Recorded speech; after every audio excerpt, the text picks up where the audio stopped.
Bom dia, boa tarde, boa noite. Muitos costumes indígenas assombram os colonizadores, tal qual o canibalismo, a feitiçaria. A obra A Trajetória de um Índio no Brasil, do século XVIII, durante as transformações sociais impostas pela coroa portuguesa, que vive uma história de religiosidade, feitiçaria e busca por ascensões sociais.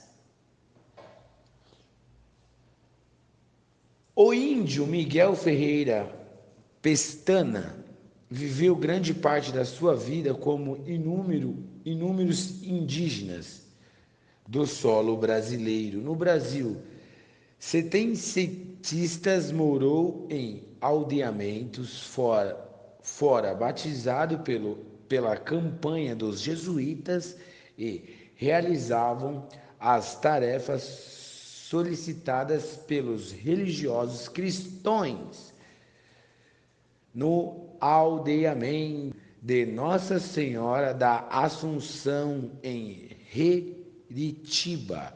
Aprendeu e exerceu funções de carpintaria, onde também se casou e viveu como subalterno na sociedade colonial.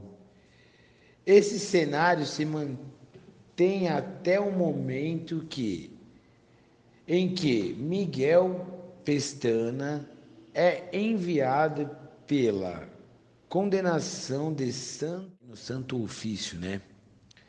Onde Miguel Pestana é enviado pela condenação do Santo Ofício, né?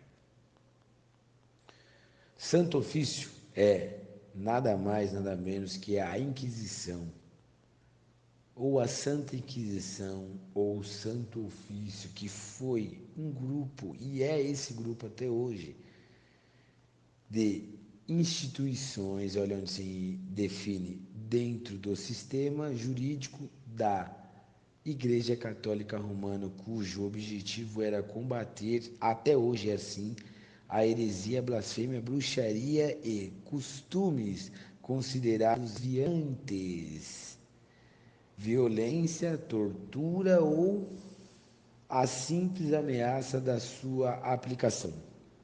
Foram usadas pela Inquisição para extrair confissões dos hereges. Começou no século XIII na França para combater as desistências religiosas. Só mais um pedacinho, eu vou até uma parte, tá? No século XIII, a religião foi o eixo em torno do qual giraram os eventos mais importantes da Europa. A segunda e a terceira cruzada aconteceram. A segunda das cruzadas foi um fracasso e a terceira foi relativamente bem sucedida em tomar sob o poder das cruzadas as cidades de Jaffa e a ilha de Chipre. A terceira também se destaca por ser o confronto entre três dos maiores gênios militares da Idade Média, de 1500 para trás, tá bom? Ricardo I da Inglaterra, também conhecido como Ricardo Coração de Leão. Frederico Barbarossa, imperador romano, germânico, Alemanha, e Saladino, grande sultão do Egito. E da Síria a paz veio. Aqui eles já tinham tomado esses lugares, já tinham conquistado esses territórios. Está dizendo bem claro isso, tá? Eventos, giraram os eventos mais importantes da Europa, que foi até aqui onde que eu falei do sultão do Egito e da Síria. A paz veio em 1192, quando Ricardo e Saladino concordaram que Jerusalém permaneceria sob controle muçulmano, embora o livre acesso aos peregrinos cristãos fosse permitido. Aqui você vê que é tudo uma magia. Ah, mas se existe essa Jerusalém? Não, essa Jerusalém ela existe há 70 anos, tá bom? Ela foi oposta aí pela ONU, ela foi declarada real pela ONU, até então não tinha isso, tá bom? Na China da dinastia Sung, uma invasão pelos Jurches causou uma cisma política entre o norte e o sul.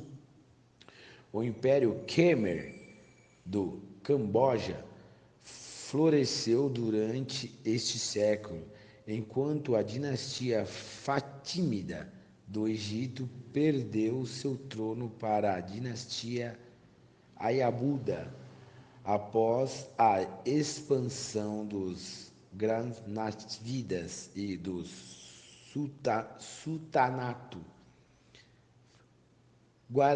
Guaradá. As conquistas muçulmanas no subcontinente indiano ocorreram na virada do século. Aqui já mostra que foi completamente uma jogada romana, tá bom? E quando as pessoas procuram saber algumas coisas sobre essa palavra, santo, Miguel Pestana é enviado pela condenação do Santo Ofício a prestar serviços aos Gales, mudando seu status de índio aldeado dentro dos ensinos de aldeia já colonial, tá?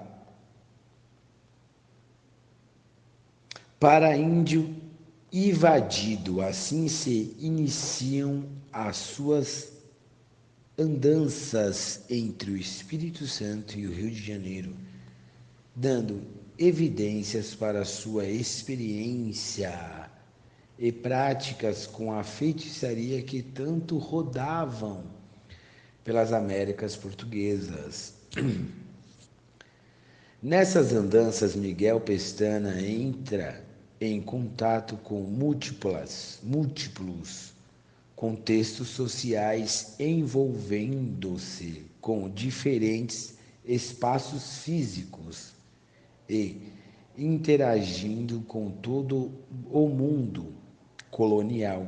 Em busca de seu lugar na sociedade, foi acusado de feitiçaria, sofreu processo inquisitorial do Santo Ofício e reviveu o papel das aldeias e das práticas religiosas. O resultado dessa obra é uma narrativa emocionante e que desmistifica o índio submisso e alheio às ordens impostas pela coroa portuguesa. O autor possibilita o contato com as reais mandingueiros e suas atitudes no Brasil. Do período colonial, por isso, esse é um belo retrato das práticas mandingueiras realizadas na época, deixando-se de lado as mitificações ou romantizações das tradições culturais e religiosas que por tanto tempo ficaram invisíveis e até hoje tá escondida. Ao relatar a história de Miguel, ainda possibilita que se dê voz a personagens que só agora passarão a ser valorizados na historiografia brasileira, como índios negros e mestiços. e suas reais práticas culturais. A trajetória de Miguel mostra com conturbações historiográficas os acontecimentos e as tradições culturais que até então estavam invisíveis, já que deu voz à visibilidade a agentes subternos e suas relações com o contexto colonial. Em meados dos séculos XVIII, as fronteiras da colônia portuguesa na Amazônia se entrelaçavam numa rede complexa formada por inúmeros atores indígenas, brancos, negros e mestiços, variedades matizes, como toda rede funcionava em razão de suas conexões. Considerando a metáfora, podemos dizer que a sua existência dependia da costura de suas tramas. Olha o que a coroa sempre faz, trama. Alguns pontos desta complexa rede criavam um campo de forças capaz de atrair para o seu centro outras redes sociais menores. Este campo de força constituía-se das práticas religiosas populares. Eram práticas que funcionavam como catalisadores que entrelaçavam sistemas de crenças diversas.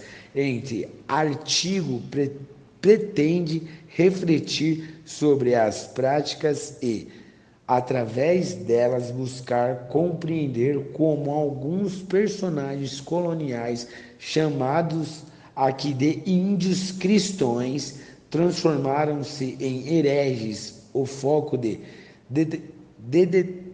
detecção destas redes e que possibilitou a leitura mais profunda das múltiplas conexões sociais culturais que vigorava naquelas fronteiras do mundo colonial português. Foi o mais temido dos maquinários do poder moderno, o Tribunal da Inquisição.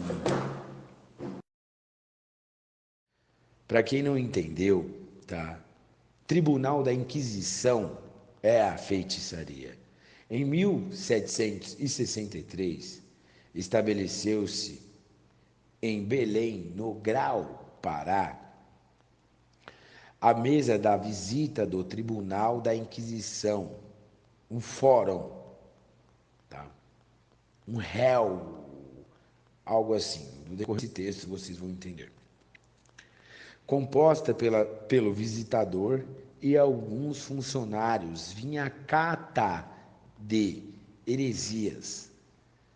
Eram hereges os cristãos que adotassem práticas e crenças que divergissem dos dogmas da Igreja Católica. Esta vista tinha um caráter singular, menos preocupada com as práticas judaicas ou com os luteranos e calvinistas, claramente porque era a prática deles, né? Interessou-se por superstições, feitiçarias, bigamias e blasfêmias cometidas por uma maioria de réus indígenas convertidos ao cristianismo. Ocorreu que sua conversão gerou processos de apropriação da religião cristã. Ele não estava andando conforme a religião cristã queria. E dos modelos de comportamento ocidental. Os registros inquisitoriais possibilitam estudar o complexo contexto dessas apropriações. Elas produziam não somente novas identidades sociais, incluindo a de cristãos, mas também novos sistemas simbólicos híbridos. Estes registros são uma rica fonte de descoberta das novas formas de interiorização do imaginário cristão pelas populações indígenas coloniais. As fronteiras geométrica, cultural, social ou étnica, através das quais se ordenavam o mundo colonial amazônico,